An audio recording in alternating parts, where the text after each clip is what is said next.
Good morning, everyone.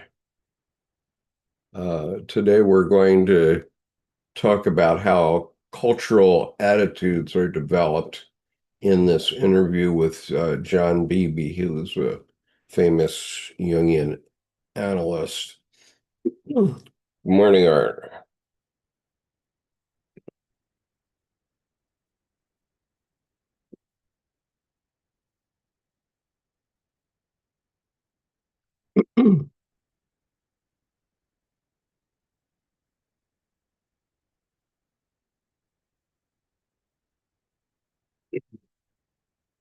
Okay, so I've been pushing hard to pass my reading praxis exam for my school certification. Uh, and it is getting to be not so fun anymore. Anyway, I'm here and we'll go along here in just a moment. So John Beebe is having this discussion with a third-party interviewer, and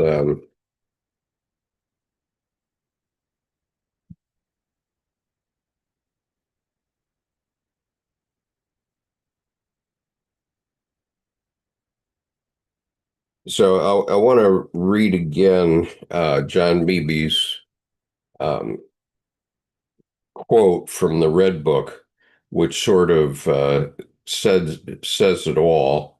And this is in Sonu Shamdasani's introduction to the Red Book.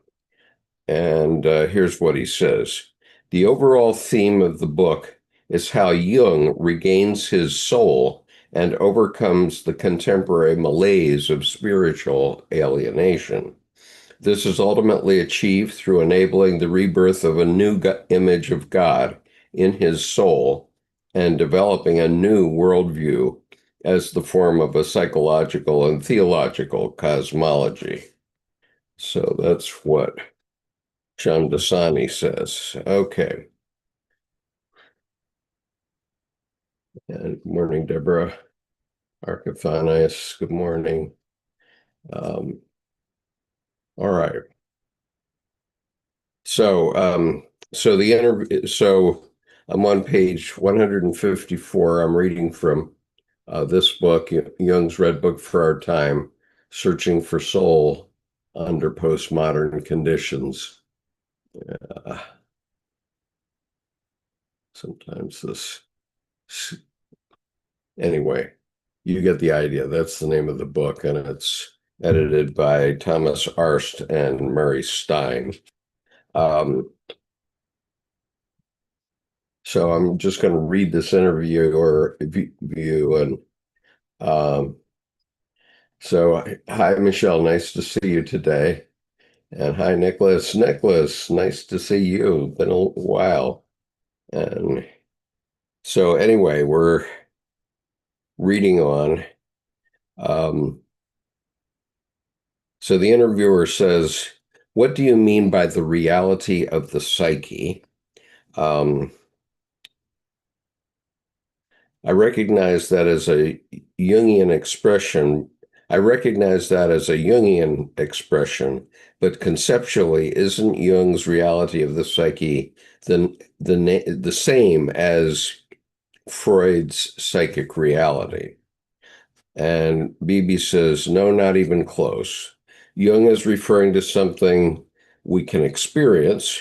Freud is painting to something Freud is pointing to something in the unconscious, which is more true than the self-deceptions that allow us to believe our conscious experience and ignore what may really be going on at the deep levels we continually defend ourselves against.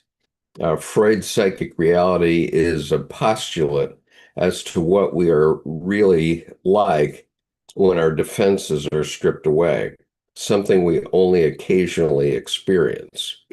And so remember, the only archetype that Freud ever found was the Oedipus archetype. Okay, now here he begins to talk about the divine drama.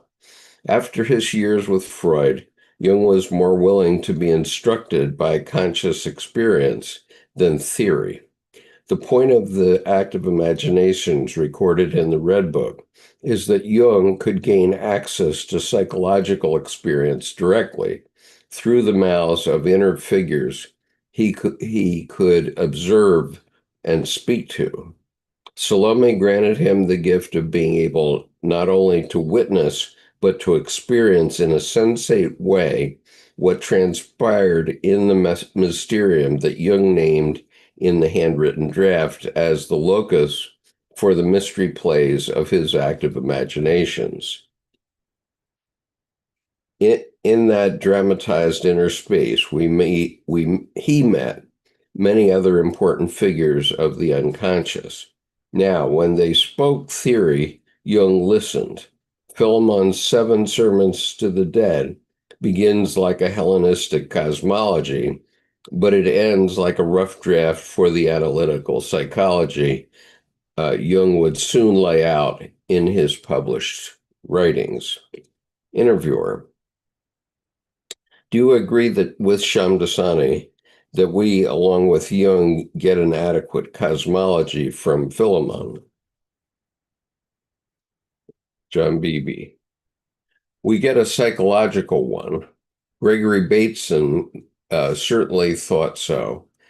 Reading the Septem Sermones, the 7 sermons, in the private edition that Jung allowed to be printed decades after they were written, Bateson, an anthropologist working in California, in close contact with psychiatrists, was busy constructing his understanding of the relationship of mind to nature.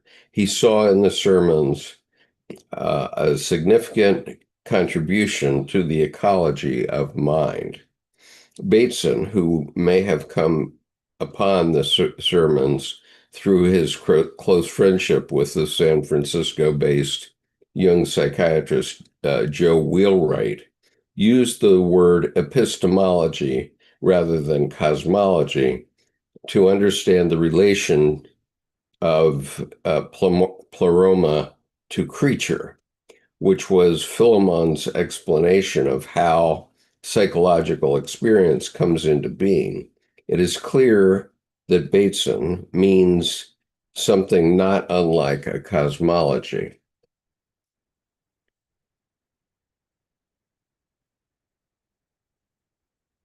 Okay. Interviewer: I sense that is not quite how you would put it. John Beebe: you're right. It isn't calling cosmology epistemology, does not, it isn't.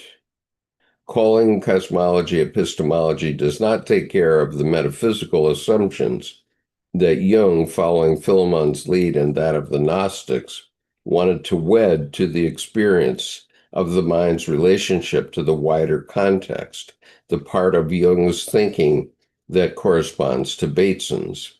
Most of us who have turned to the Red Book, Liber Novus, to get a cosmology out of it, even if we would be willing to accept a Gnostic cosmology, cannot find one. Okay, so we can't find a cosmology in it. This had led to accusations against Jung's claim to philosophic status.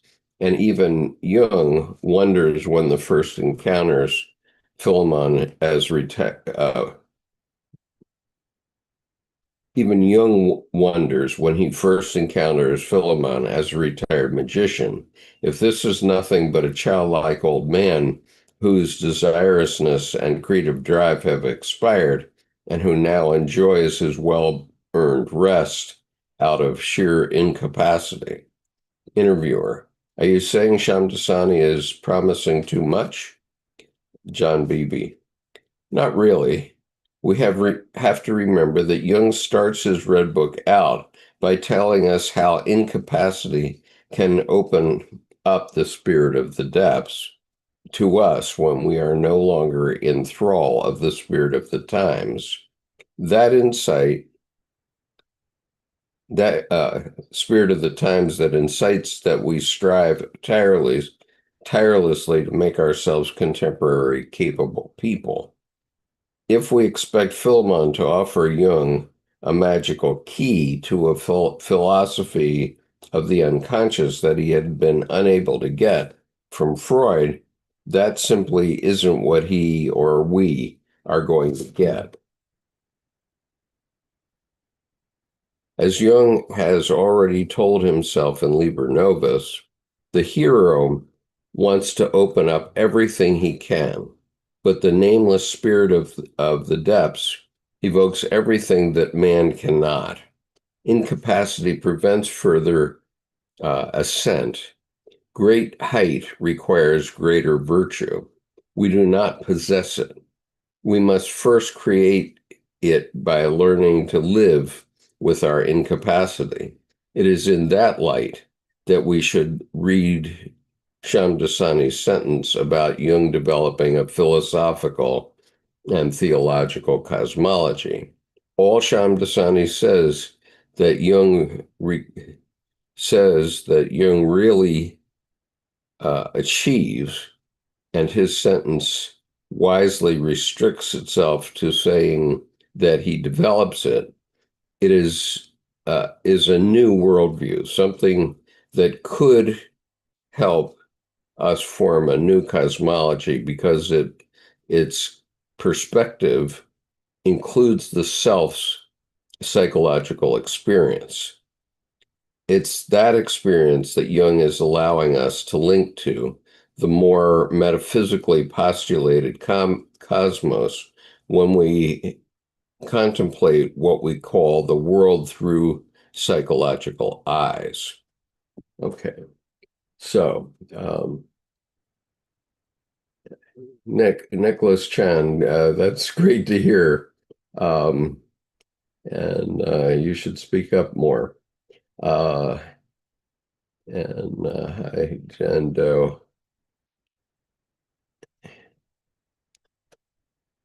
I'm not sure what Deborah is trying to get to with cybernetics. Is it cybernetics or cybernetics? I don't know. Um, anyway, okay.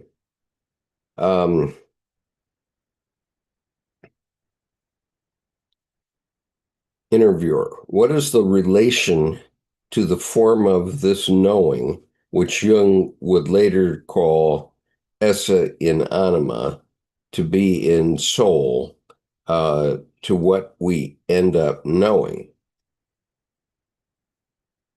Okay, so what is the relation of the form of this knowing, which Jung would later call esse in anima, to be in soul, to what we end up knowing? Beebe. By getting to this new worldview, which grounded in the reality of the psyche, Jung has, says Shamdasani, created a form that can provide the basis for further psychological and metaphysical breakthroughs.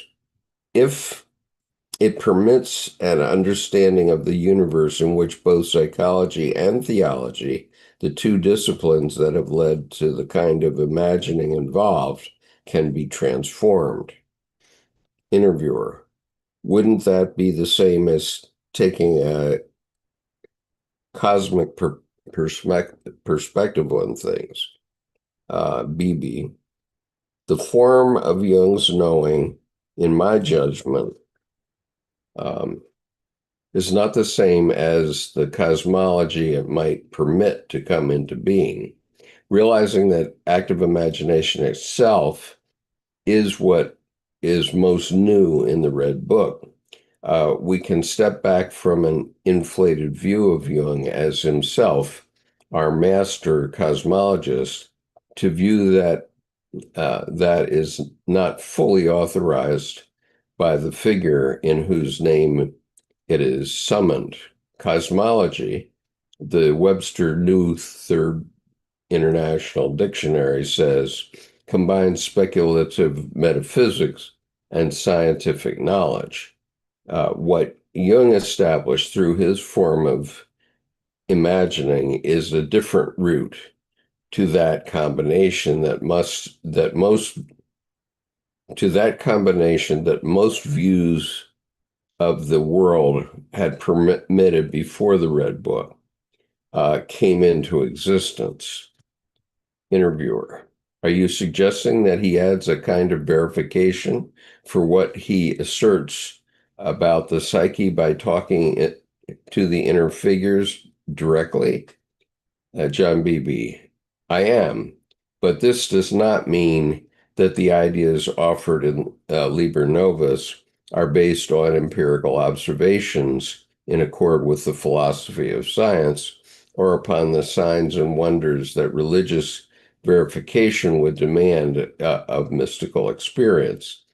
Jung's observations and his opinions about them are neither psychological nor theological exemplars of the traditions from which they emerge. Indeed, Jung originally trained as a medical doctor specializing in psychiatry, considers himself an amateur at both psychology and theology. It is enough for him to make efforts to take up both psychological and theological attitudes as in tandem to see how they may be linked. Okay, I'm going to stop here for a minute because I want to talk about a couple of my experiences, and these are they are active imaginations in one form or another, but they have a certain theological bent to them, and you'll see what I mean in a moment. So I think it may be difficult to understand what he's talking about here um, unless you've had this experience, which Jung talks about, the friend coming to visit and that sort of thing. And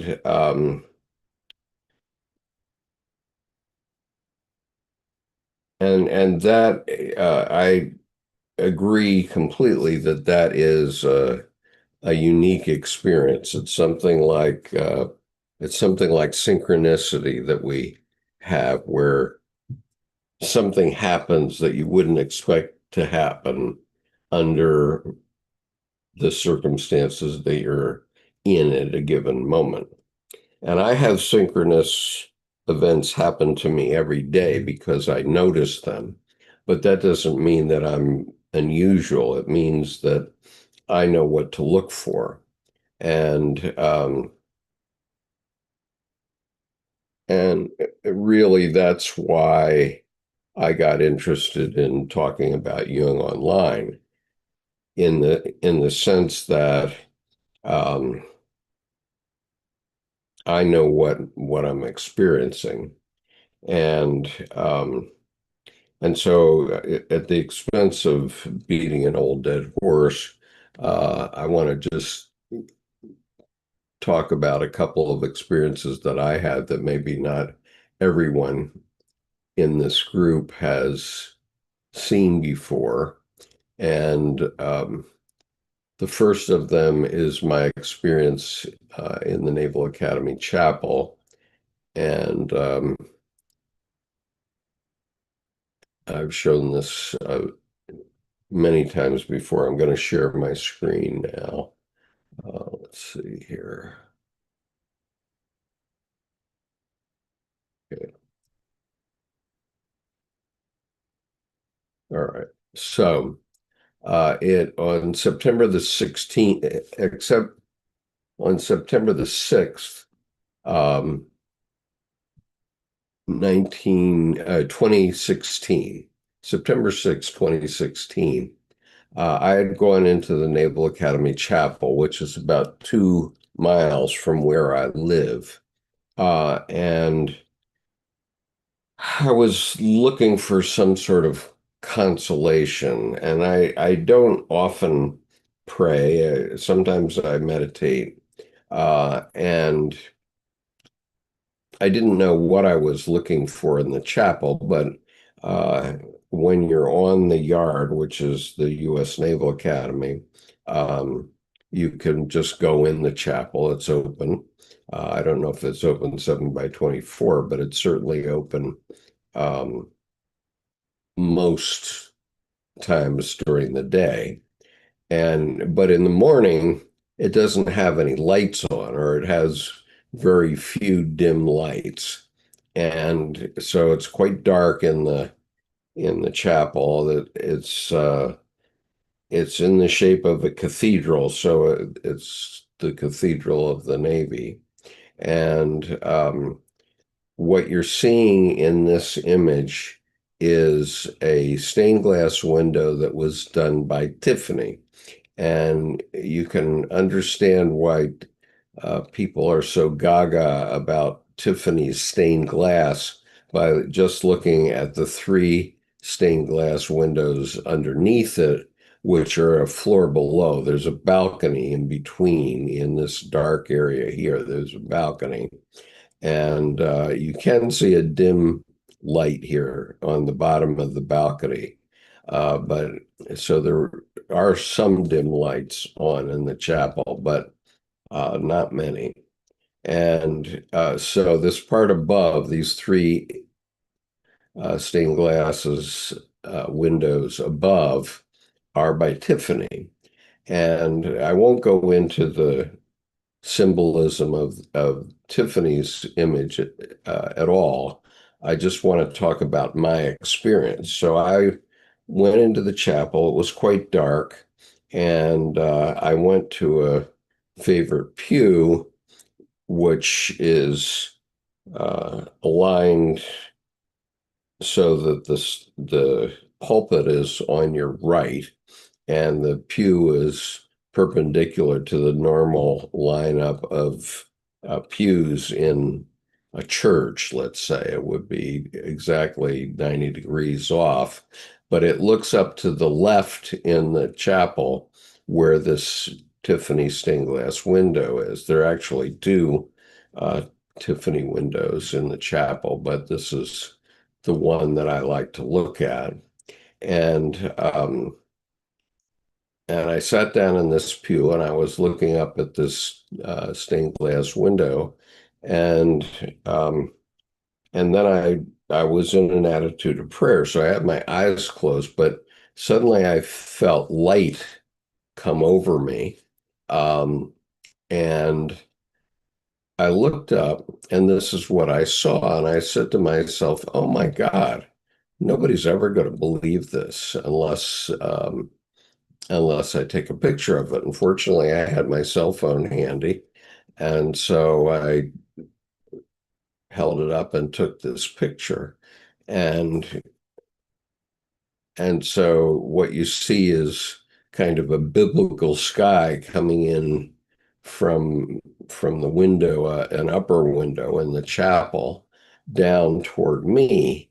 And what I then did was I turned the camera around and took a selfie. And this is the selfie I took. And as you can see, again, it's quite dark behind me in the chapel. These are two stained glass windows also. And and the light was only on me in this chapel. And I remember um, you know, these sorts of scenes depicted in movies about Jeanne d'Arc, for example, and um, well, especially about Jeanne d'Arc. And,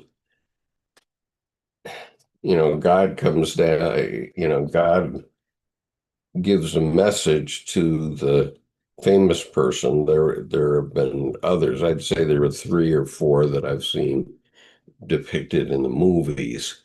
Um, And so I immediately thought of those, and I say, wow, nobody's going to believe this unless I take a picture of it, which I did. And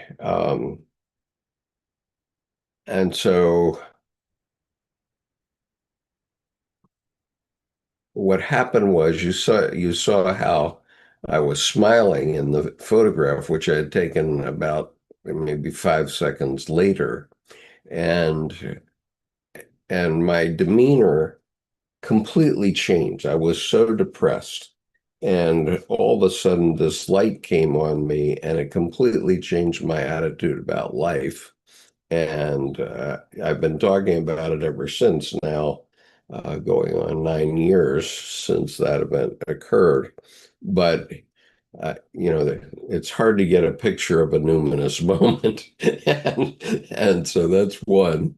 I had a year later. I had another numinous moment there. It was not so dramatic, and I did not get it on film or in my camera, but uh, I was in prayer in the same location, and I just stayed in an attitude of prayer. But I had a vision that the five men that I know who have died for their country in the service of the United States um, came to me, came down from the pulpit, and each one laid his hands on my head, and each one of them was in uniform, and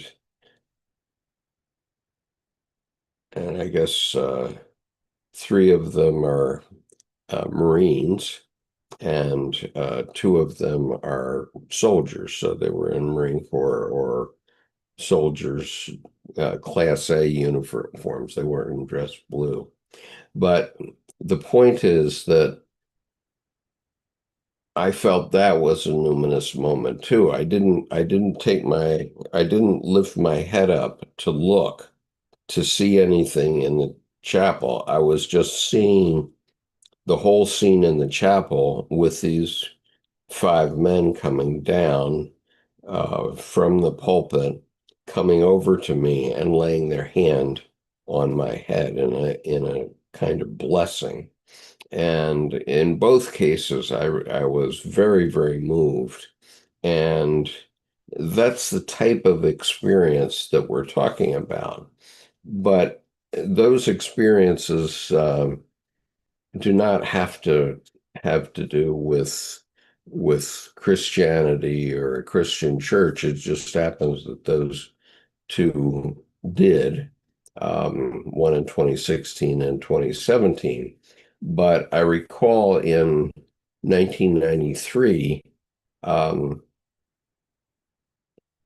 I was very moved to uh, to write a novel, and I I had been very upset with the idea of Norman Schwarzkopf getting to have a parade through the streets of Washington as a celebration of his great victory in Gulf War One, and it had happened about maybe several months before I began to have this experience. But um, on the day that the war parade took place, I refused to look at it as I refused to look at it the last time, because I am a retired Marine and I don't believe in the aggrandizement of our military. I believe in the military for its purpose,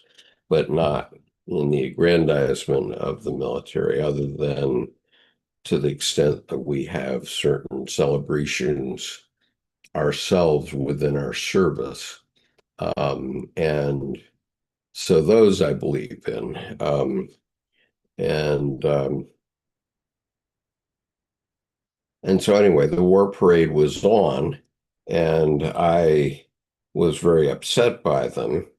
And I decided to go or by it. So I decided to go for a walk around the U.S. Capitol. And at the time, I was living on Capitol Hill.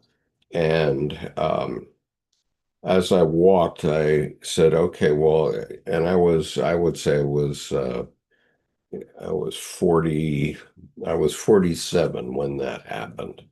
And uh, I was say, okay, what am I going to do with the rest of my life? I want to know what I'm going to do when I grow up.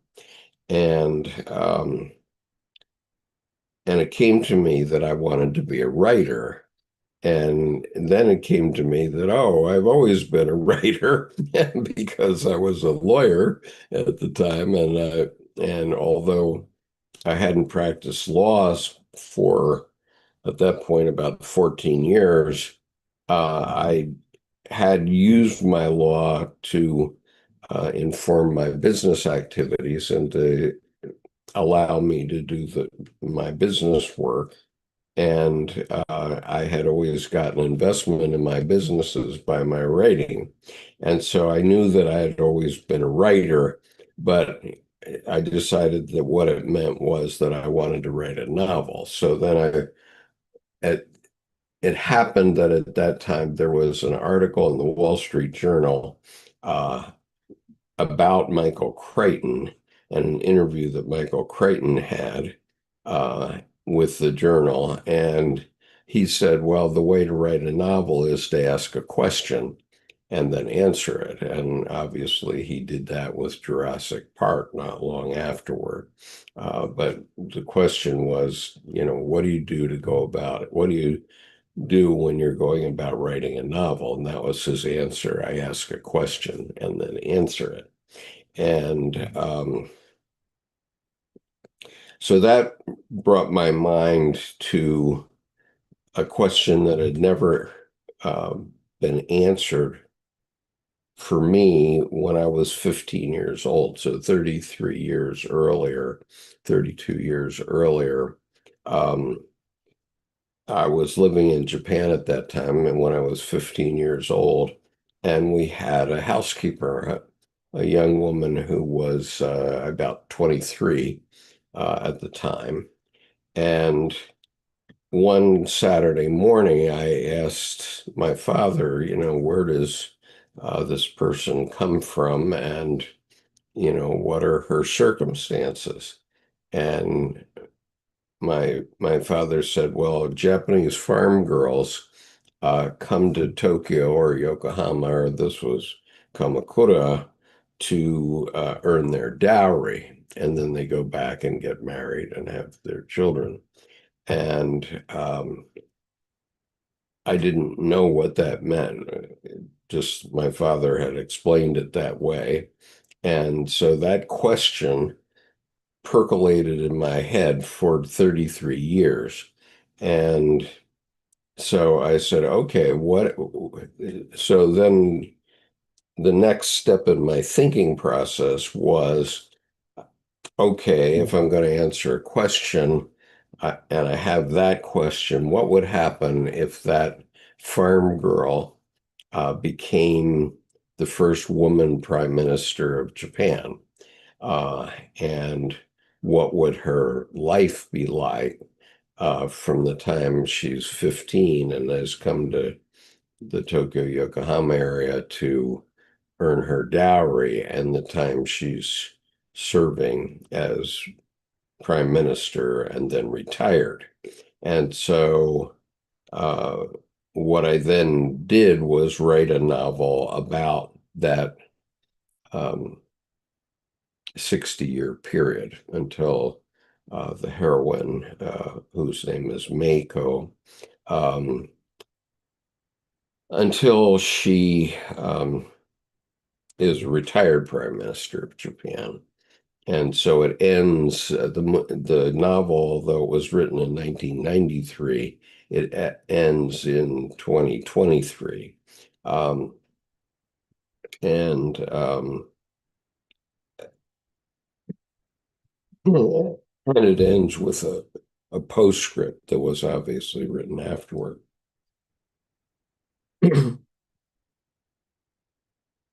In the novel. It wasn't actually written afterward. It was actually written in 30 years before in 1993. But the postscript appears in the novel with that at that time, fictitious date. Now the date has passed. But so I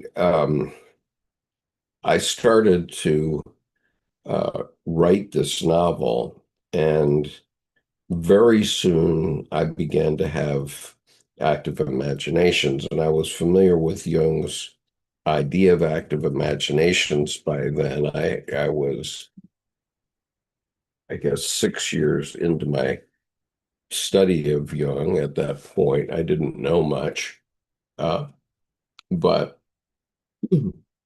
the characters, first of all, the heroine, Mako, would come to my bedside every morning at 6 a.m. and wake me up. And she would be dressed in a beautiful kimono, and she would wake me up and insist that I go to my computer and start writing her story. And she wouldn't leave me alone until I'd written like 500 to 1,000 words every day. And that went on for 8 months. And she insisted that I write her story, this story. And so I did that. And it was based on, it's it's a story which is semi-autobiographical in the sense that everything in the novel either happened to me personally or happened to somebody I know. And with the exception of the fact that there's never been a woman prime minister of Japan. But aside from that one detail, the rest of it is pretty accurate based on my experience of living 8 years in Japan and knowing a lot of people. Uh, and and so this movie or this story basically wrote itself. In other words, I would go to my computer early in the morning, 6 o'clock, and I'd put my hands on my keyboard and I would turn my screen down very low. And then I would just see a movie in my head of this story. And all I did was, I don't even remember um, doing anything with my fingers. Obviously, I was typing during this period, but I don't remember any, aside from going to my computer each day and turning down the screen. I don't remember any typing after that. It just came out from me, sort of a direct thing, which I later concluded with and had this confirmed by a number of people that that this was my anima, and and so I just you know put this novel out, and I put it away for quite a long time because it had a number of erotic passages that I was concerned about at the time. Meanwhile, I've had lots of experiences since then, so I'm not so worried. And so, even though it's written um, in my pen name, I'll put the name of the book on the chat here. Um, so that's the name of the book, and the author supposedly is David Garrett-san, which you can read in the book how the pen name came about if you ever read it. It's only available on Kindle. I never published it in hard copy, but it is available on Kindle if you're interested. Um,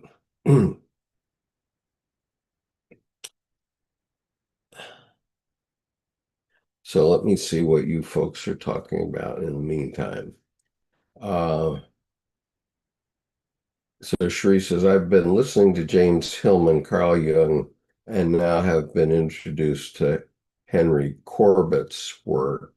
I came across an ancient work called Theologica Germanicus yesterday. It's about the mysteries that the Orthodox call it synergy, synergy between God and man.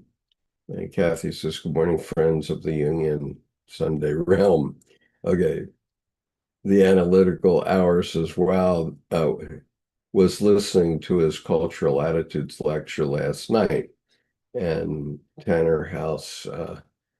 So the analytic hour apparently was listening to his, I guess it's John Beebe's cultural attitudes lecture. So um, that was an interesting synchronicity for me to bring it up today.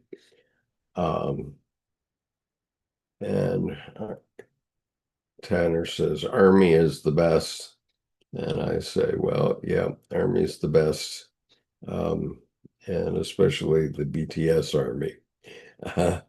Jury says, does one think that this book, The Wise Men, Six Friends in the World, they made by Walter Isaacson and Evan Thomas, written in 1986, brings evidence about what is happening in our world today? I don't know the book, but I don't doubt it. Um, and Cherie says, John Lovett, John McCloy, Averill Harriman, Charles Bolin, George Keenan, and Dean Acheson. I wouldn't be surprised at all. Um, and Narcifano says, oh no, the mysteries. And I just say, you have to experience them. And once you experience them, then you no longer have to believe okay? And this is reference to Carl Jung's famous response, do you believe in God? And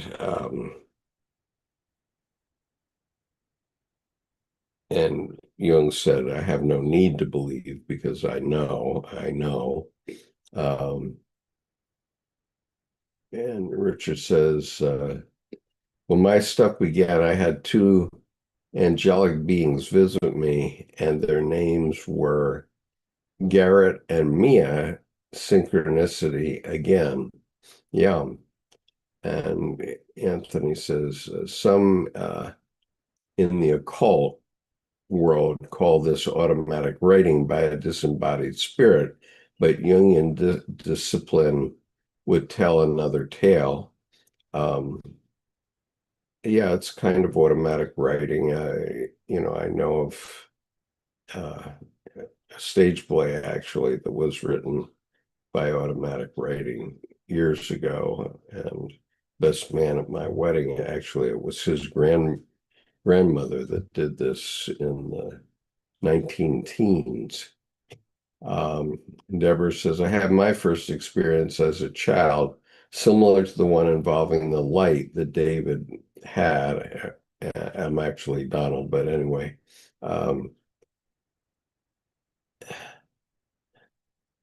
But anyway, Deborah says she was despairing at the time, and Arcafana says it's a callback. Um, well, whatever it is, after that experience, um, I know what I experienced. I mean, I can't really explain it. Nobody can explain it, and it's interesting. In the movie Contact, um, although Carl Sagan was not a believer in the occult, and it was actually his wife, Anne Druyan, I think, that put this in the movie. But in the movie Contact, um, Jodie Foster goes through this experience based on a machine that they send down the uh, they send down the schema for this machine. Um,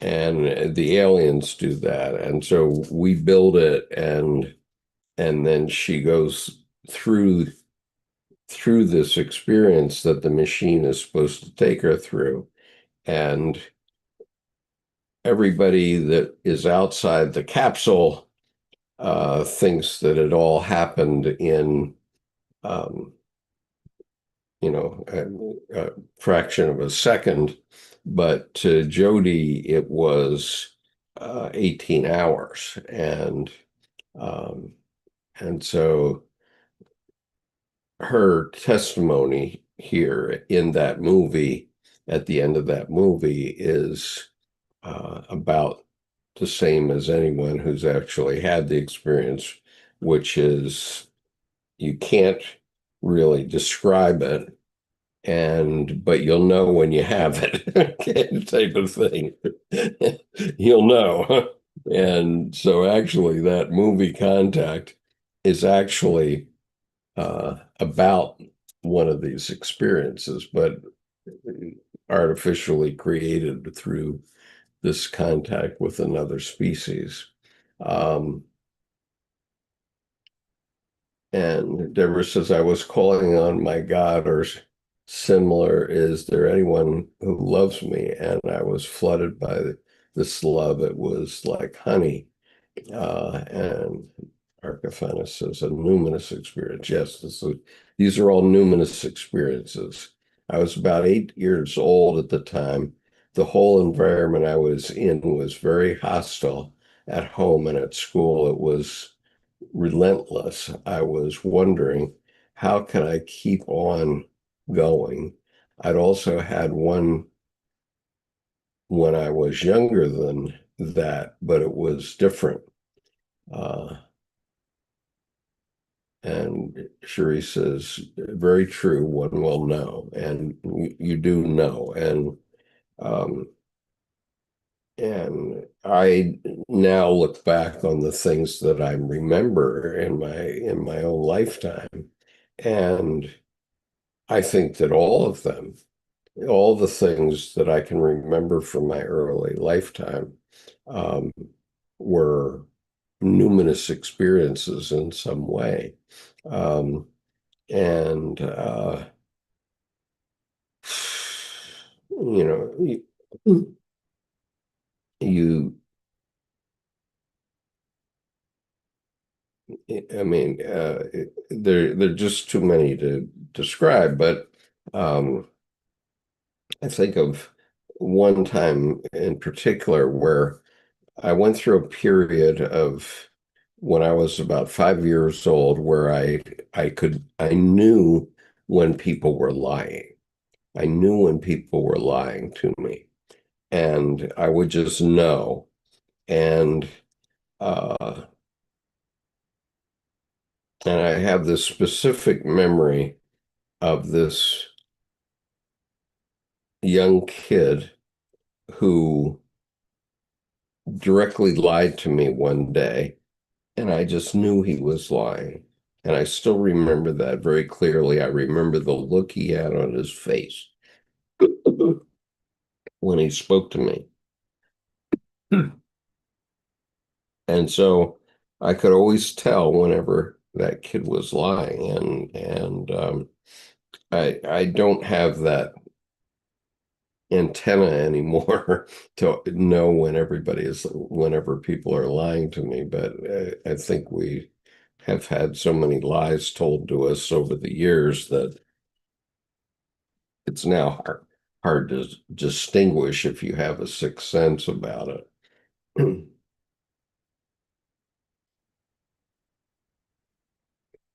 And Deborah says, people in my family actively resented me. They said, uh, are you trying to be a saint like it was a bad thing? And I thought to myself, actually, I think I am. Okay. Well, um, We're all saints in one way or another. Um, and some of us don't know it yet. Okay, I better read on though, because my voice is failing me.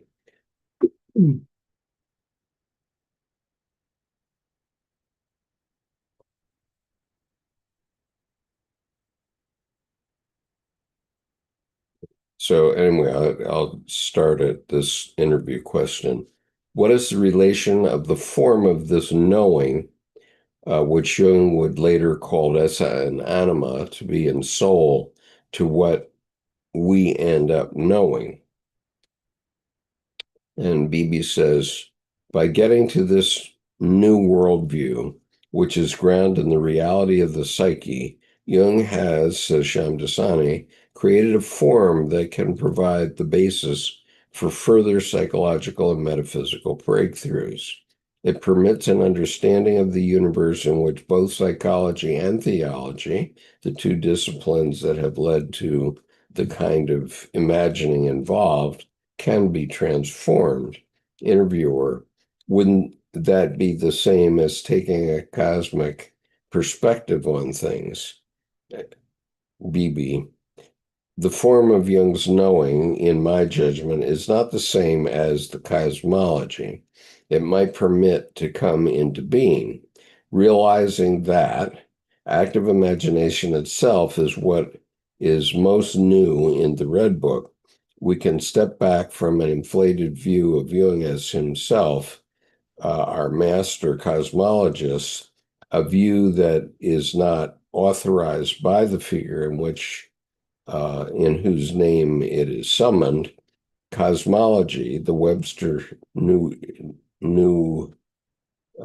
International Dictionary says, combines speculative metaphysics and scientific knowledge. What Jung established through his form of imagining is a different route to that combination, but most views of the world are permitted before the Red Book came into existence. Interviewer, are you suggesting that he adds in a kind of verification for what he asserts about the psyche by talking to the inner figures directly? Beebe, I am. But this does not mean that the ideas offered in Liber Novus are based on empirical observations in accord with the philosophy of science or upon the signs and wonders that religious verification would demand of mystical experience. Jung's observations and his opinion about them are neither psychological nor theological exemplars of the traditions from which they emerge. Indeed, Jung originally trained as a medical doctor, specializing in psychiatry, considers himself an amateur in both psychology and theology. It is enough for him to make efforts to take up both psychological and theological attitudes in tandem to see how they may be linked. So I apologize. I read a good part of that last bit before, but it was worth reading it again. So, interviewer, what is his own standpoint then? Beebe, he remains a psychiatrist, taking time to record his own thoughts and fantasies, operating on stages constructed by his own soul, and discovering that out of this experiential effort, a new view of the world can emerge. Interviewer, have we any way to establish the accuracy of that worldview? Beebe, rather than worry about how well the Red Book succeeds as a theology or psychology, we might read Shamdasani's description of the worldview Jung achieves as a form of a cosmology that could be both theological and psychological in character to scale down our expectations for this form, to see it instead as an attitude in formation, not a field-tested laboratory instrument that can reliably contain all future efforts at transforming global consciousness. Interviewer, are you talking about what Jung later called the spirit of psychology? Beebe, yes, I am. I can find the spirit of what Shamdasani is saying embedded in the words form and worldview, which I think would lead us to concentrate on the formal qualities of the construction of a worldview. If we do so, we will soon discuss how the form is constructed over and over again before our eyes in the universe of the Red Book. Shamdasani's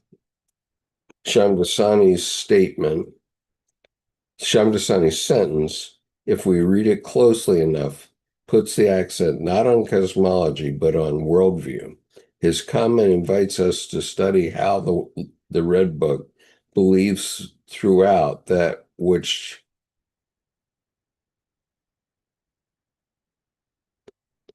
the Red Book believes throughout that with the help of his soul, Jung can construct a worldview adequate to the time in which he was living, the cusp of World War I, which all the confusion with all the confusion that would create about the value of modernity and how such a thing as a worldview can constellate what we experience as a cosmology.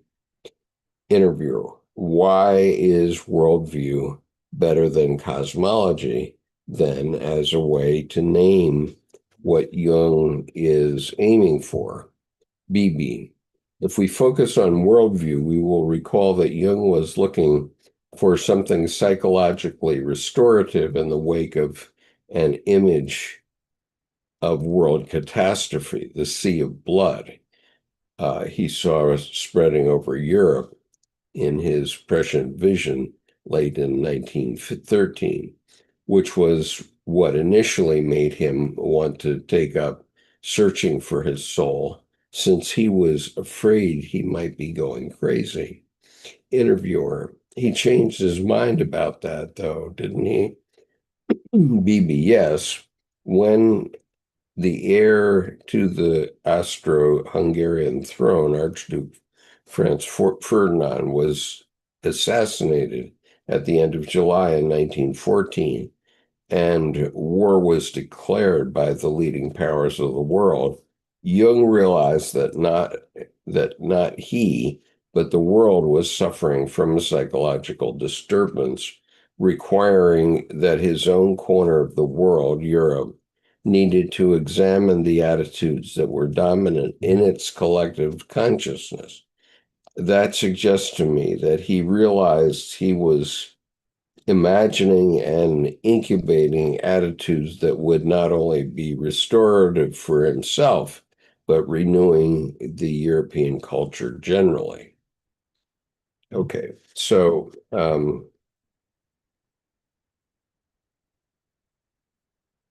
that's important because Jung is at the cusp of realizing the meaning of Lawrence Jaffe's sentence, which sums up Jungian psychology, which is the whole purpose of Jung psychology is to make accessible to us um, the healing power of the unconscious. Okay. So what that's saying is that we have within our unconscious the ability to heal at least ourselves, no matter what trauma we may be going through. And that unconscious power is very strong. And so what Beebe is saying is the same thing, that that's a psychological power that if we open it up can heal us. And of course, all the religions of the world do exactly that. They open up our unconscious to the healing power of the unconscious. So they all in prayer, they all promote prayer, for example, and they're all providing healing. And so even ceremonies like a marriage ceremony, well, a lot of people are not happy about marriages sometimes. But you go to a wedding and you say prayers for the bride and groom, let's say, and that does heal you and tell you that, okay, this bride and groom are now going to move into a new stage of their lives. Okay, so then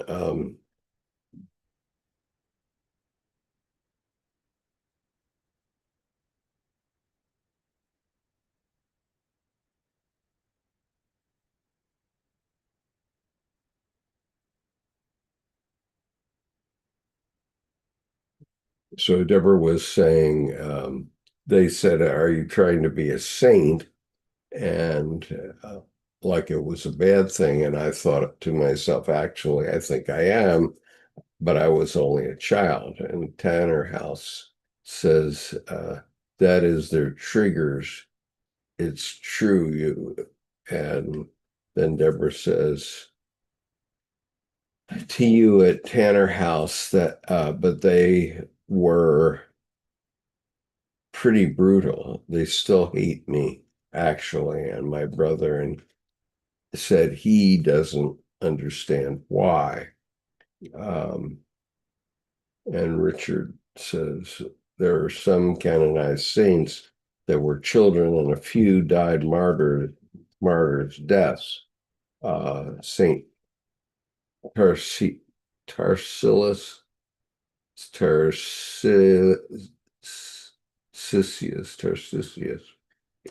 was one of them. A 13-year-old boy who died protecting the Eucharist. He was smuggling into a prison. And Deborah says, that's really interesting, Richard. I didn't know that. And a very evolved person I met told me that they don't see you. You are a mirror that is reflecting them, and they see themselves, and it frightens them. Okay. Yeah, fair enough. This is what I've come up with about my paintings as well.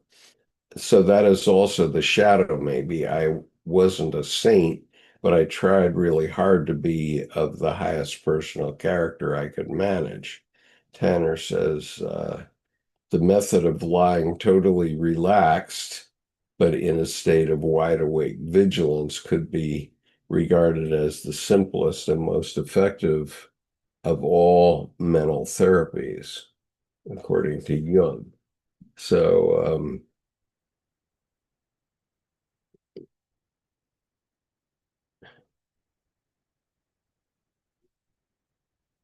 Richard says, Deb, many saints share our experiences. You should read up on some.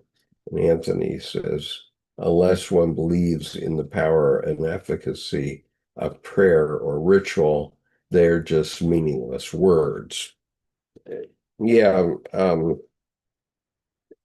but the thing about prayer and ritual of any religion is that they have a proven track record. They have proven their efficacy in specific kinds of experiences, and therefore they tend to attract people to them. And but basically what they're doing, it's my dictum, and I have no authority to say this other than with myself, is that my theory is that what they're doing is uh, doing the same thing that psychotherapy or to an extent psychiatry does. Of course, psychiatry involves imbalances in chemicals in your body, and so that's a different specialty. I'm going to take a 1 minute break, and I will return.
Let's see what you can say.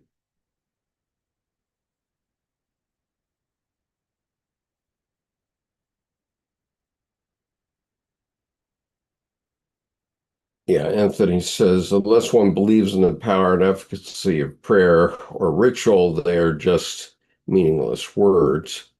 And Deborah says, I was lying down in bed when I had that uh, luminous experience. I would call it numinous, um, Deborah, but it may have been luminous to you, in fact, in the sense that it may have been involved with light, like my experience in the chapel was certainly a luminous as well as a numinous experience. Um, and she says, you're consciously invoking God or higher power. When you do that, it may be a hollow or ritualistic process to some, but that doesn't invalidate the experience that others can have, absolutely. And James Hillman was fond of the Greek gods and brilliant as a therapist. He is also a madman with multiple centers of consciousness. Hillman is fond of the Greek gods, and he wasn't trying to unify the personality. Um, and Deborah, yes, Shri, you can go on, you can go a bit crackers with this stuff. And sorry, I'm just learning about the terms. Yeah. So the thing that we need to remember is that there is a distinction between psychology and psychiatry. Now, psychiatry is a physical a physical malady in your body. It may be some sort of imbalance, and psychiatry is psychiatrists are medical doctors, and they treat um, these imbalances in the body with medications. Schizophrenia would be one, for example. Um, and but depression, for example, it could be either one. It could be either psychiatric, caused by some sort of chemical imbalance, or it could be psychological, in which case the talking cure or um, prayer, church, what have you, uh, can help resolve your issues, as my experience in the Naval Academy Chapel did um, for me, because it solved my depression at that moment, and my depression resolved kind of instantaneously when that happened. Uh, yeah, let's see.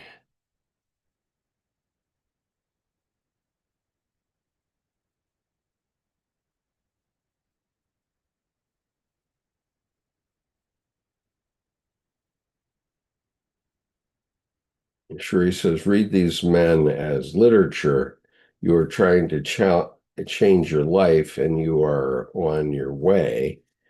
Kathy says, I say skip them all and find your own way. Yes, I agree with that too. You don't need any of this. And, even though many of us have found our way through Dr. Jung, he's not by no means the only way. And he and he's barely still an accepted way because of the defamation that was aimed at him after World War II that is only now starting to be resolved. Um, and if you want to know more about that, you can look at the play The Analyst and the Rabbi, which is a one-act play, a 1 hour one-act play, which you can find on this YouTube channel, in which I played Carl Jung, and you'll see what I mean there.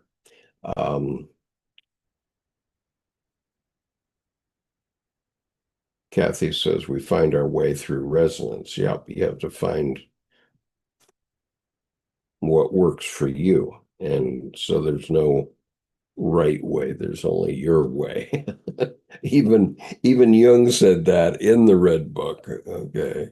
There and so maybe it's time to go back to the very beginning of the Red Book, which is the way of what is to come, and read what Jung said about his experiences.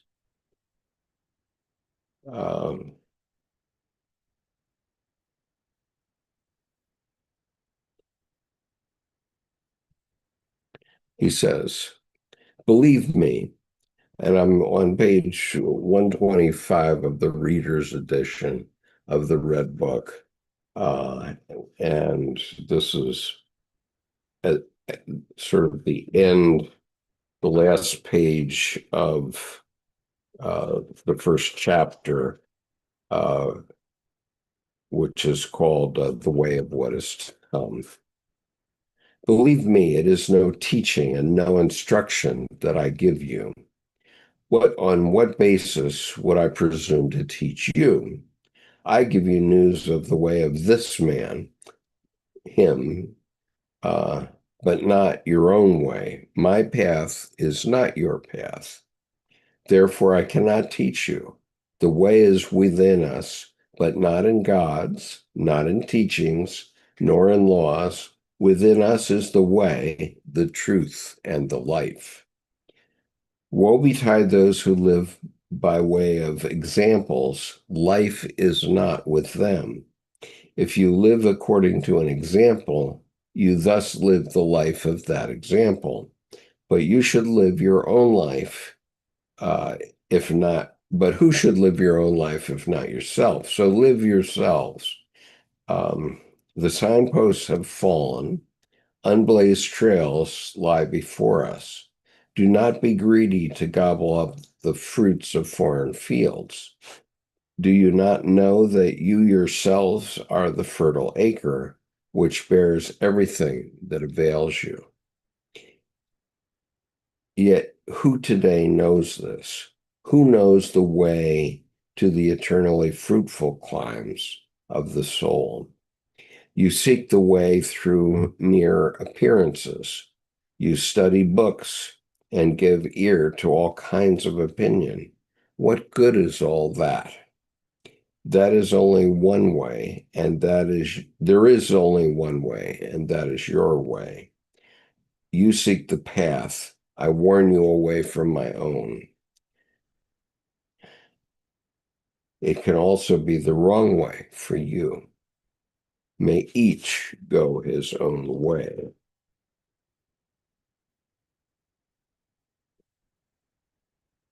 I will be no savior, no lawgiver, no master teacher unto you. You are no longer little children. Giving laws, making things easier has all become wrong and evil. May each one seek out his own way. The way leads to mutual love and community. Men will come to see and feel the similarity and commonality of their ways. Laws and teaching held in common compel people to solitude so they may escape the pressure of undesirable contact. But solitude makes people hostile and venomous. Therefore, give people dignity and let each of them stand apart so that each may find his own fellowship and love it. Power stands against power, contempt against contempt. love against love.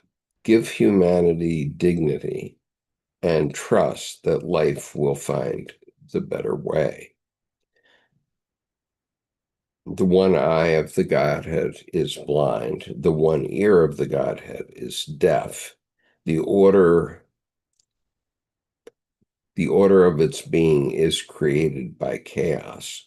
So be patient with the crippledness of the world and do not overvalue its consummate beauty. Okay, so that's, basically what Jung was saying.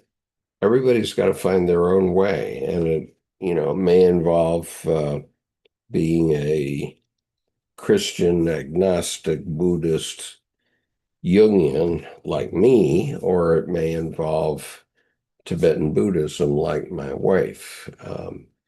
But both of us have found our way and can respect one another's. Um,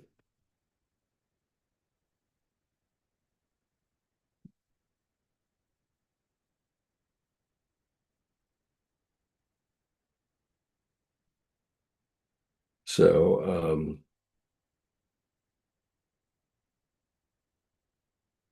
Richard says, Deborah, focus on doing stuff for others. It gets the mind off itself. Sri indigenous cultures have wisdom. Deborah, I'm okay, Richard. Thanks. That story was a moment of despair as a child. Right now, I'm having health struggles because I was doing too much for others, forgot to take care of myself. Sorting out the health stuff, but doctors have been a bit hopeless. Thanks for your kind words, everyone. Richard, Cherie, that's true, and most of their lessons can also be found in the Bible, some teachings with uh, just different character names. I was listening to Cherie says, I was listening to Dr. Ian McGilchrist this morning about a man in South America who showed those in the Amazon film footage of the man's landing on the moon, placing elderly people in a nursing home. Well, I suppose, you have one worldview, and then that worldview gets shattered and changed. I remember Planet of the Apes, the first one, where Charlton Heston is an astronaut who lands on a strange world, and only in the end does he realize that he's landed on a post-World War III atomic world, which is the Earth itself. He hasn't gone anywhere. But throughout the movie, you think he's gone somewhere because it's the Planet of the Apes, where the apes can now talk. Um,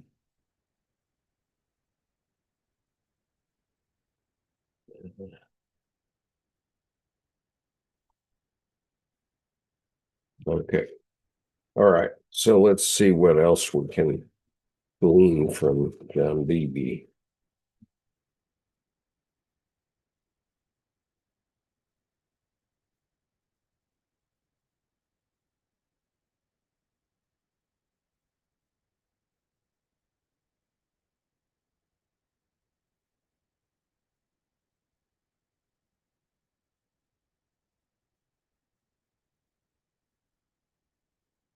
Okay, so John said, um, if we focus on worldview, we will recall that Jung was looking for something psychologically restorative in the wake of an image of world catastrophe, the sea of blood he saw spreading over Europe um, in his prescient vision late in 1913, which was what initially made him want to take up the searching for his soul, since he was afraid he might be going crazy.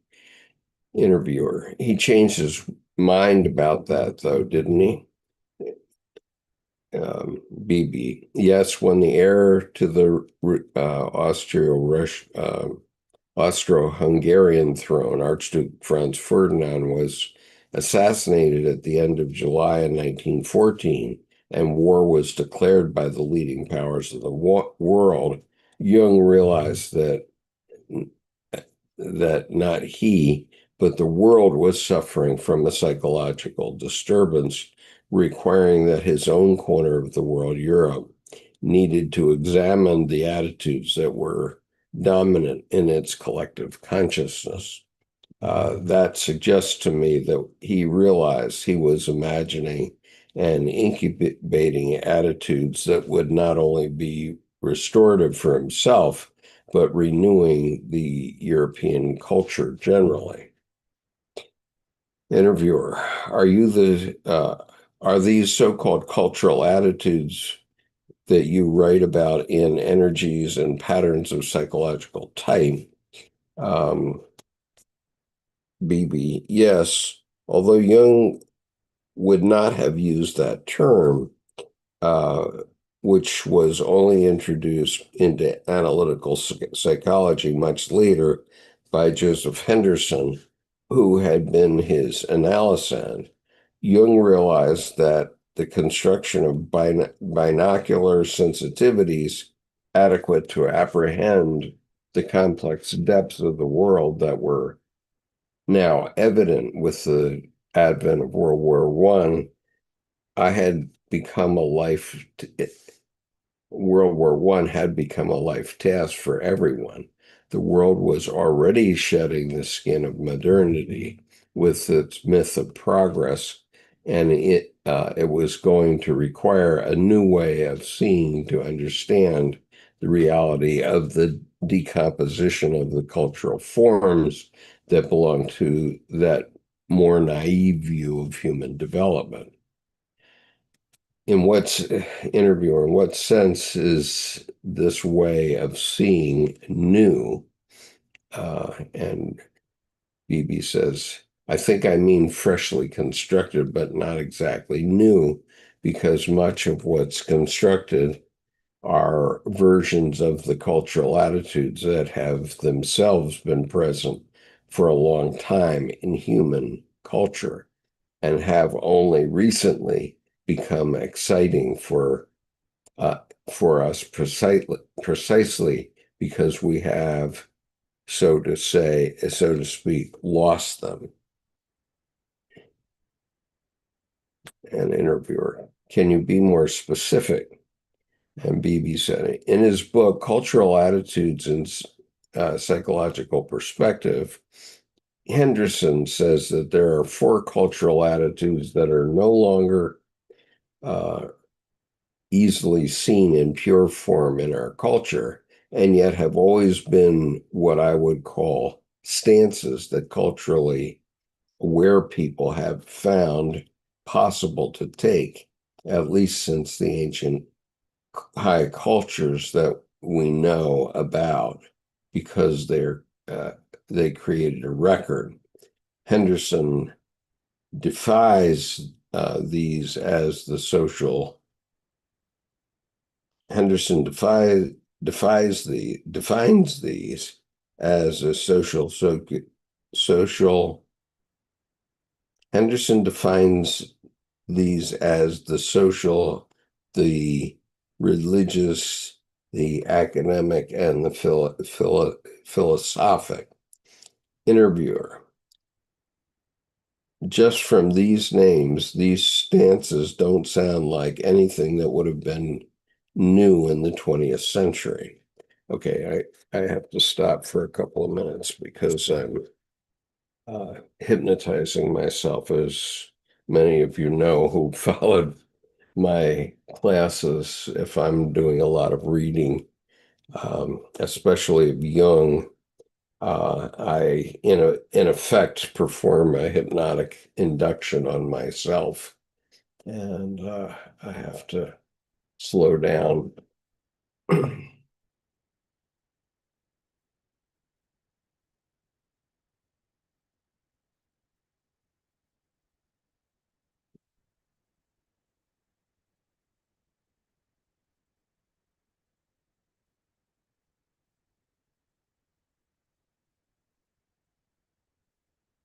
So Sherry was talking about the man in South America and who had seen people in a psychiatric ward, and they weren't comprehending the landing on the moon.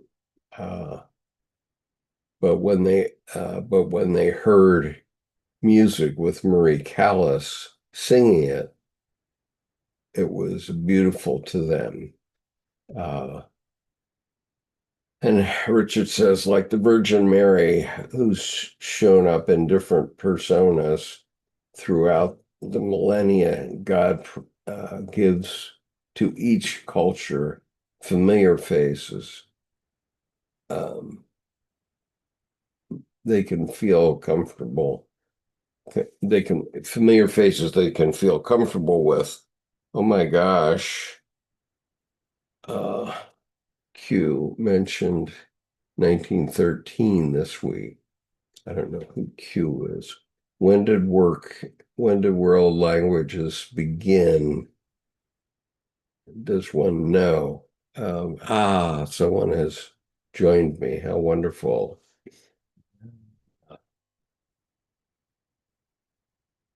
Michelle, how are you? Nice to see you. You're muted. Can you hear me now? Yes, yes, yes. Okay, great. Well, I don't know what Zoom link I was using before, but like I do, 12-step meetings through Zoom. So Mhm.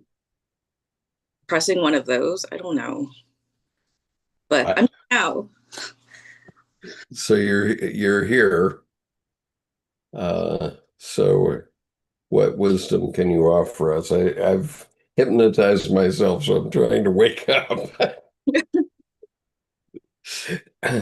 Um, Not getting frustrated with yourself. I mean, it's a constant process. And as soon as you get over one thing or you deal with it, some other new thing comes up. Hmm. And it's always like particularly like a knife right in my personal wounds, like somehow. Oh yeah. I'm well aware of that, having been through years of working with India. Just in that, for example, um, we've at one point we had uh, they had an outbreak of the bubonic plague at one point in India, and that slowed down my business for like 6 months while they worked their way through the bubonic plague. And then the next thing was that the Pakistanis created a nuclear weapon, and so there was almost nuclear war between India and Pakistan. And you Yeah. know, fortunately, smart people have gotten control of those, I guess. And then my partners wanted to do something that wasn't too good. And one it's just one thing after another.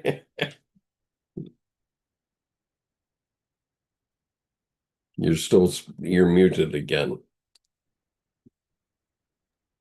Oh man, the India Pakistan thing. They're very interesting people. Very interesting. Yeah.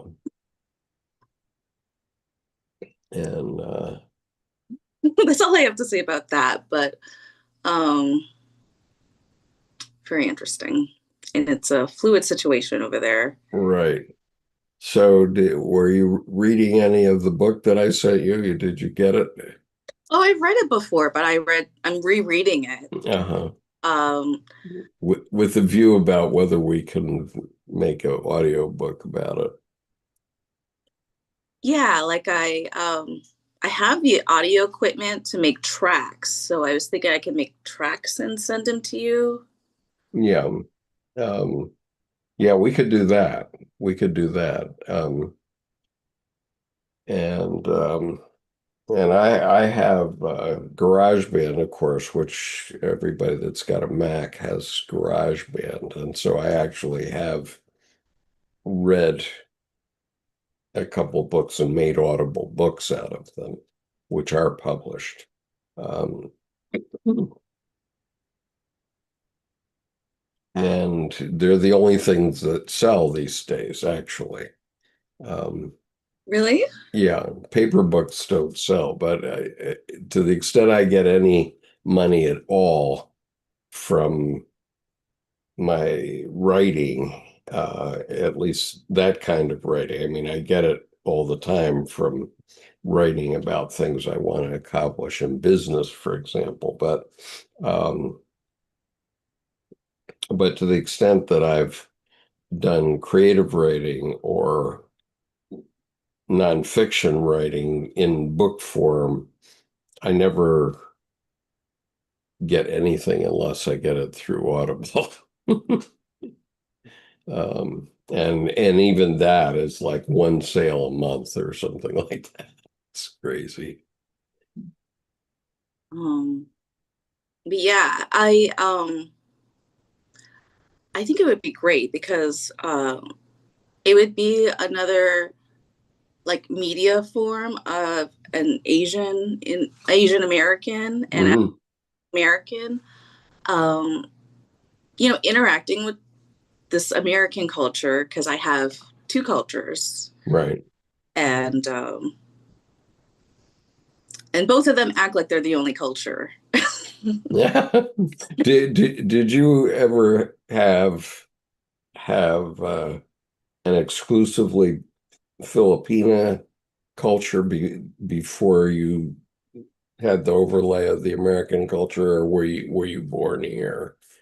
It was born here, but because I'm a Navy brat, and there's so many Hmm. um, Filipinos that stick together. As when Yeah. my father was in the service, um, I had like a very Asian identity. Hmm. Didn't even realize I wasn't full Asian. I just thought I was fatter than the other kids. You thought you were fatter than the other kids? Yes, Oh I thought gosh. the difference, and that I had freckles, but I didn't put things together as a kid. Uh-huh. And Yeah, well, we have that in common. I'm a Navy brat too. We call it Navy Junior, though. It's Army brats and Navy Juniors. are a Navy junior. You're a Navy brat. Yeah. Um, And I'm still stuck with it because now that I have my retirement card, we still use the commissary and the PX over at or the Navy Exchange at the Naval Academy for a oh, no. lot of things. Yeah, I don't have a base near where I live. Uh, Closest one is Cocoa Beach, that I can go to, but mhm. I'll go on base if one's closer to me. But um, what I was saying before is, um, like growing up as an Asian American, like when the American culture just like, even when they were interested or didn't understand, like, Mhm. me as a kid, I'm like, I'm not a cultural ambassador. And I Uh, and I would just like run away and, hide in my culture to stick around with my tribe. mhm. And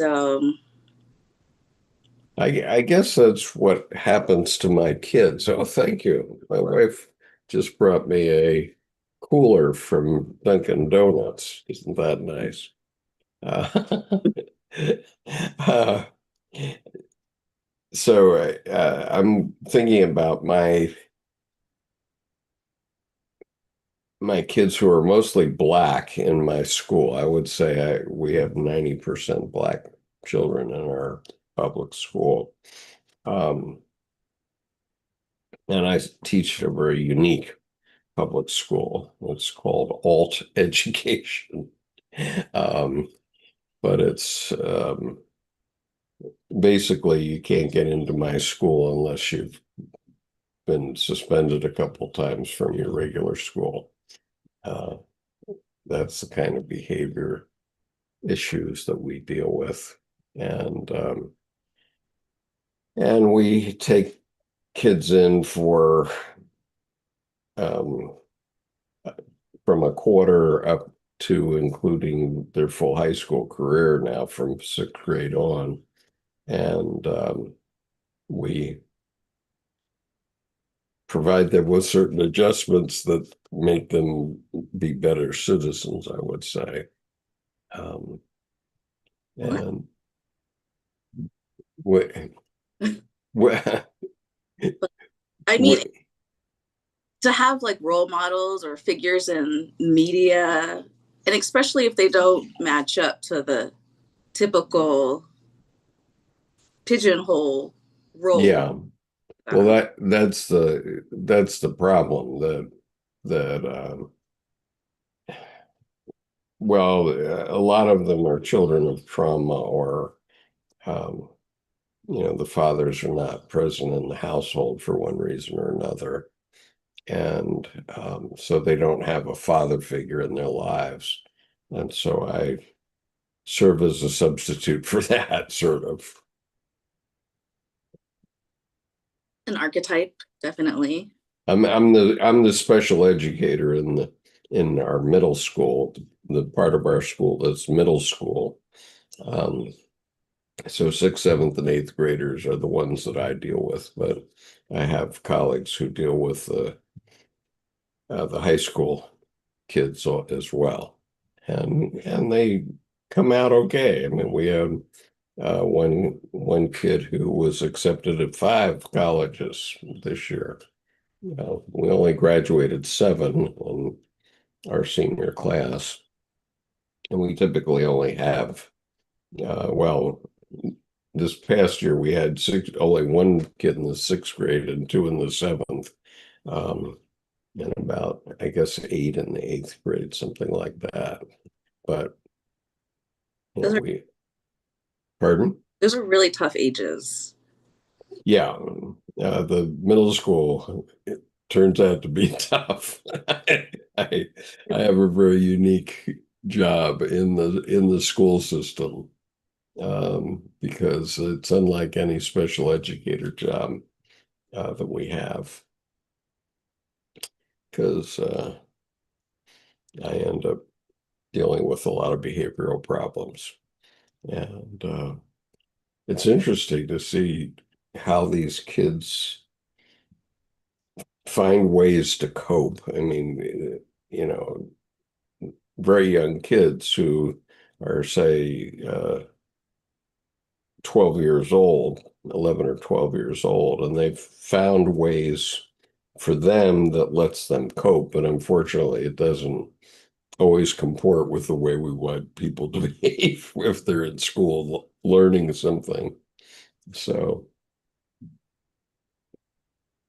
uh, and Richard says, I look so much like Richard's father who died in 2005. It's uncanny. Interesting.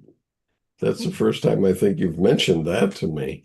Um, yeah. But anyway, I'm now of the belief that it would be useful to have an audible version of Mako. And if in the end you're game to try it, we can try it. End game. I think it'll work out. Yeah. Well, we can pick a chapter, like chapter 3, and just see how we do that for openers. Okay, because that's a complicated chapter. It has 2 female voices plus a narrator in there. So um, I don't know how it has. I don't know the best way to do it. It may be that it's best to do it all in one voice. In which case, that would have to be your voice, because it has to be a female voice for some of it. Could schedule like a time to figure it out, to troubleshoot it. Okay, after the 22nd, Sure. I'm I'm still studying. Okay, I have to get back to my reading now. I'm not sure that um but my voice has come back a little bit. Okay, so this is a pretty long article. I'm going to say that we're going to read it another week at least, but um uh we'll talk about, let's see, let me go back to Beebe. The interviewer says, "What are you seeing as new?"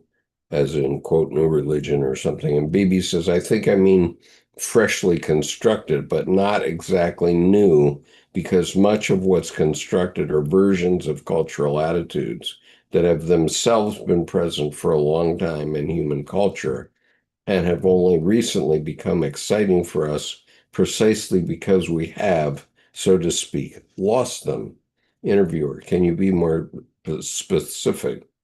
Beebe, in his book, Cultural Attitudes and Psychological Perspective, Henderson says there are four cultural attitudes that are no longer easily seen in pure form in our culture, and yet have always been what I would call stances that culturally aware people found possible to take, at least since the ancient high cultures that we know about because they created a record. Henderson defines these as social, the religious, as the social, the religious, the aesthetic, and the philosophic. Interviewer, just from their names, these stances don't sound like anything that would have been new in the 20th century.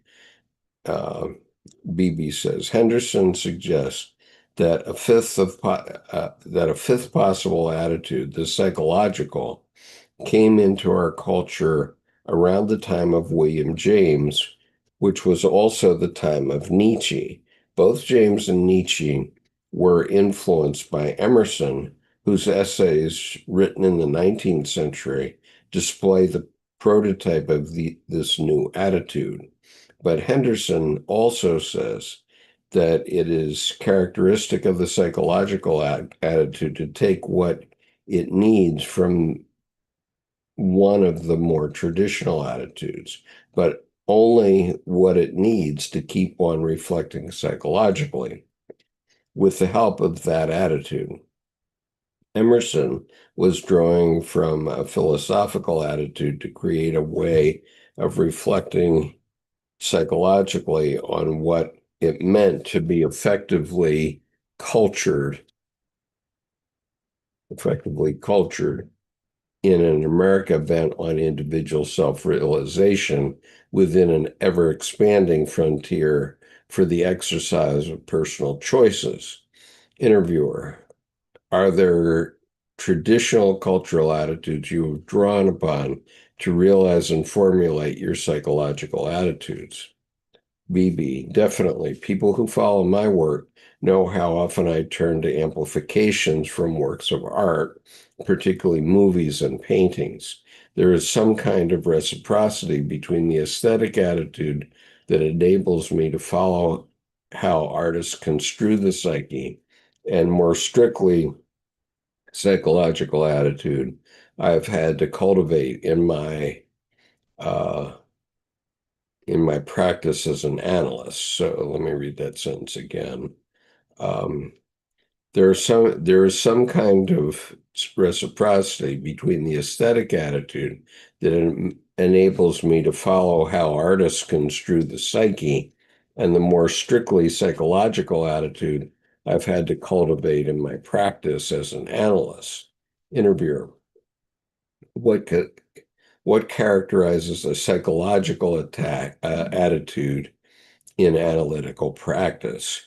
And Beebe, as a therapist, I can't listen to patients only from the standpoint of a moral system or look at them through the eyes of an aesthetic demanding beauty or from the standpoint of a political sensitive person looking for a consciously social attitude or from the standpoint of a philosophical attitude that insists on logical consistency and a commitment to uncovering truth as one engages in a dialogue. Even if it takes place within psychotherapy, I have to hear everything psychologically, that is, from the standpoint of its relevance to the psyche, which is the primary context to be invoked and valued by the analyst when listening to an analytic patient, even if one's mind is permitting other stances to rush in and try to take over. Let me read that sentence again. I have to hear everything psychologically, that is, from the standpoint of its relevance to the psyche, which is the primary context to be invoked and valued by the analyst when listening to an analytic patient, even if one's mind is permitting other stances to rush in and try to take over. Interviewer: do you believe Jung had achieved such an attitude by the time he began his most difficult experiment, active imagination? Beebe: I absolutely do. He had been practicing psychotherapy for a decade before he engaged his inner images, and his attitude of respectful engagement bears, for me, the mark of a well-trained psychiatrist who knows how to let people present themselves and to engage them according to their presentation. It would be hard to find such an attitude in someone who hadn't worked in a mental hospital and learned how to listen to any mind. He brings that skill to the way he engages with and hears out the different perspectives in the Red Book. These dialogues are a part of Liber Novus that does not date. Very few people, even today, can hear the ideologies that others are espousing without getting in the way. Jung always lets his inner figures have their way. Their stances always come through, even when he disagrees with them.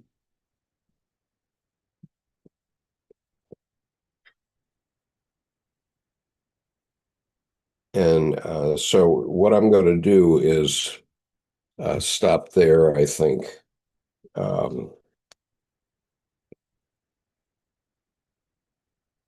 About the psychological attitude. No, we'll continue on with that next week. Let me look at your uh, comments here.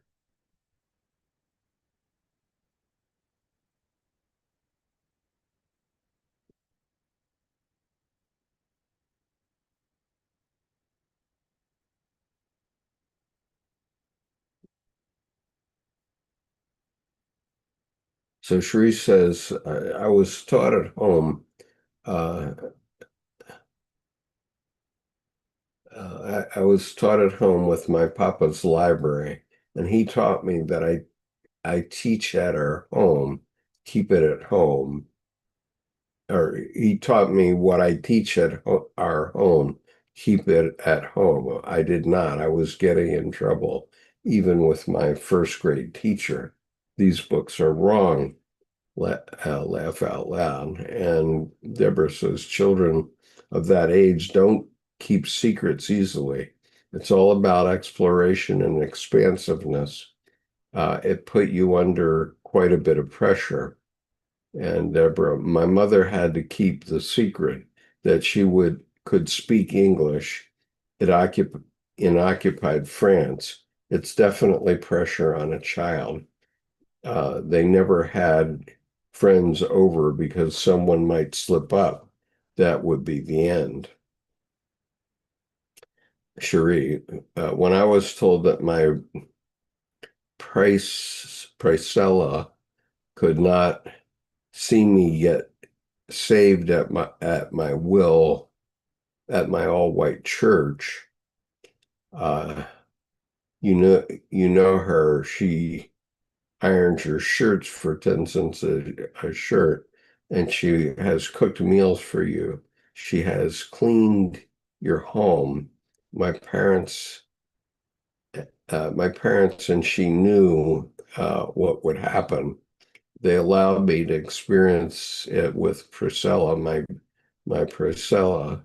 She was saying that Jung is going to me in trouble, and we laughed all the way home. Okay, so there's an interesting um, exchange in the show called the Gilded Age, and uh, we got interested, or I got interested in that, I guess, um, a few days ago. Again, we had watched the first season of the Gilded Age several years ago, 4 or 5 years ago, and kind of forgot it. But then I realized that they now have a third season that's coming out. And so we're going back and looking at uh, we're looking at season one again to get back in the swing of what's happening with these characters.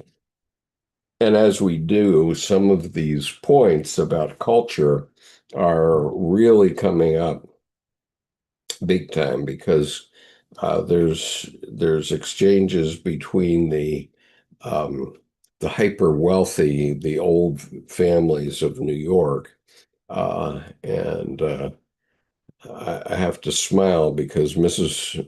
Van Ryn, who's supposedly one of the old families of New York, says, "Oh, our family's been in New York since 1675." And I said, "Oh, they're not old; they're newcomers." But anyway, um, there were people who came in after us who actually knew how to make money better than we did. And my ancestors only could see farming, so they went and farmed and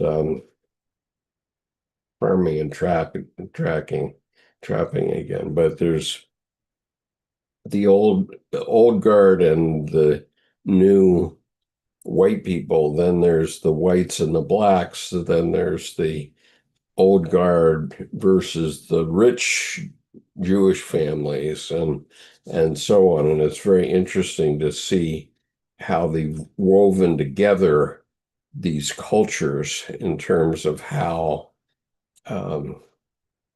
how we have to think about one another. So I can highly recommend this series called The Gilded Age because it went away. Among other things, it went away, and it wasn't the golden age. The Gilded Age means, uh, uh, a gold veneer on things, like our president now wants to have. He wants um, gold veneer on everything at the White House, apparently, and it's not real, but the golden age was something different indeed, because when you go back to ancient Mycenae and places like that, the Troy and the Trojan War, you find the real golden age when everything was made out of gold. A lot of things were made out of gold, and so you see that the people in the Gilded Age were trying to put on airs like they were royalty, and yet they were not, and they were pretty plebeian, if you ask me. But um, anyway, it's an interesting series, and there's an interesting book now called The Golden. Um, I think it's The Golden Way or something like that. It's by William Dalrymple, and it's about the ancient world and how that developed and is now all forgotten. And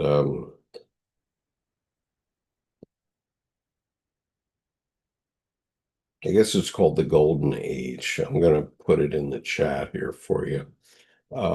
It's an excellent book, though, and I'm reading, although I've had to set it aside for a couple of weeks because of my studies, but uh, it's called The Golden Age. And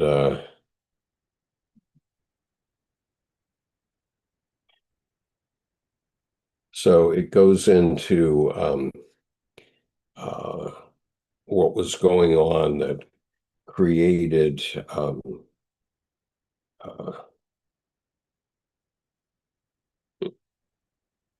the famous the world's first medical school, which was in Taxila, and Barabador, which is this uh, it's a Buddhist temple in Indonesia, which is the world's largest Buddhist temple, and it's been abandoned for 1,500 years or something like that.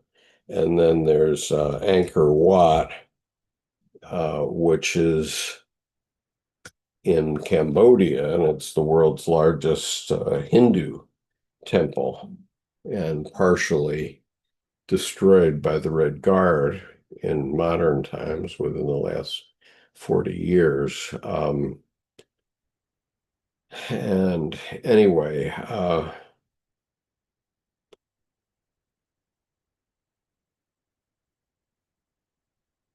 and I don't know what Archiphanus's point is for the people by the perverts. Um, I don't know what point we're making here. Richard says, yep, a veneer is all he's capable of, like veneer on furniture. It looks authentic, but a drop of water will make it peel. Uh,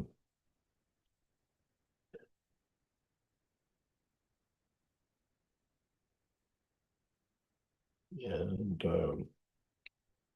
yeah, so uh, or as the song "I Left My Heart in San Francisco" goes, the glories that were Rome are of another day. Well, this is Dalrymple talking about how India influenced the whole everything that we do in the West today, and yet uh,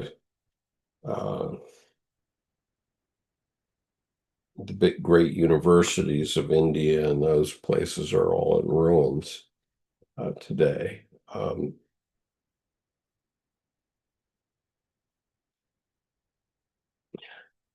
see.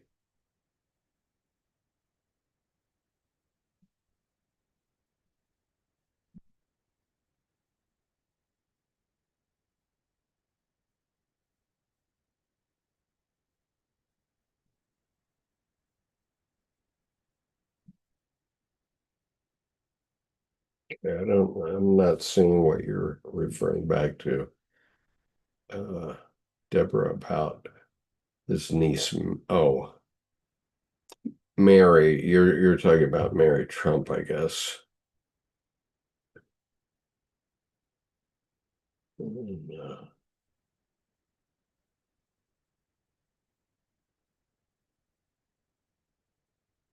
So,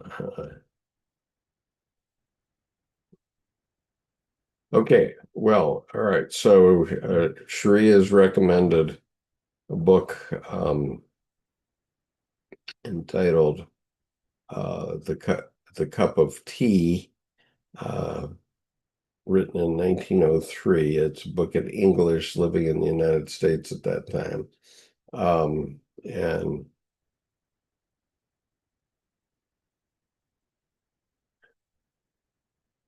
so, anyway,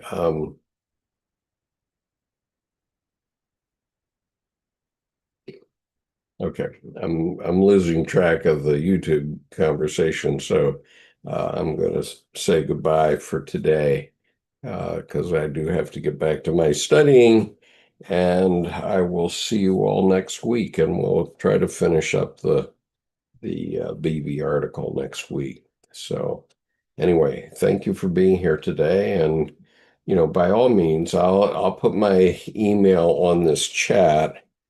If you have any interest in writing me for some reason, you're welcome to do that. My email address is anyway on this YouTube channel, which you can find easily. And we'll see you next week. Peace.